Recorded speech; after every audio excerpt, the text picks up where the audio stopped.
तो चाय बनाने के लिए चाय पत्ती, दूध तो हर घर में मौजूद होता है और इन्हीं चीज़ों से चाय बनाई जाती है। और चाय बनाने का तरीका हर घर का अलग अलग होता है। बिस्मिल्लाहिर्रहमानिर्रहीम। Welcome to my YouTube channel.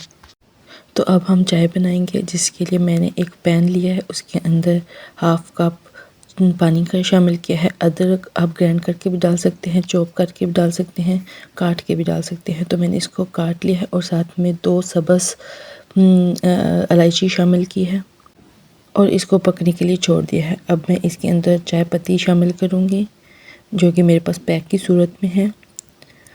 आप लोग खुली चाय पत्ती भी इस्तेमाल कर सकते हैं।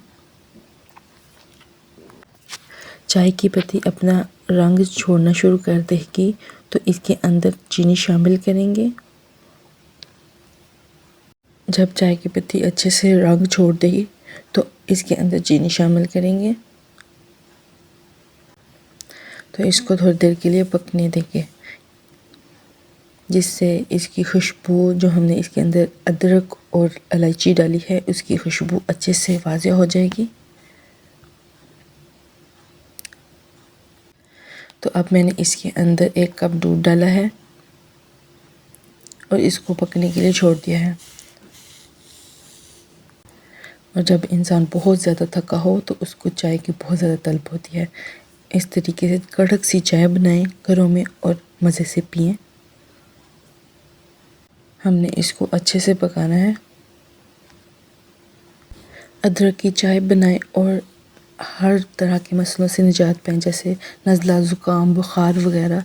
ये तो हर घर के मसले मसाइल हैं।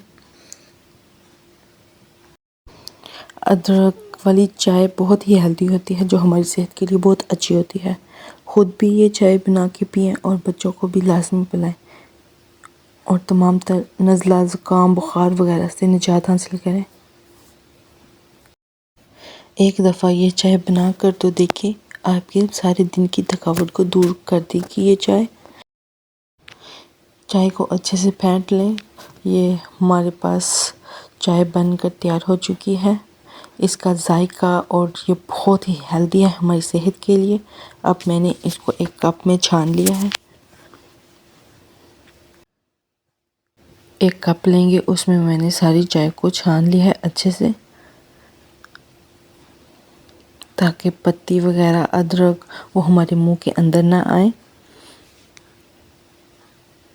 जायकेदार और बहुत ही हेल्दी चाय बनकर तैयार हो चुकी है।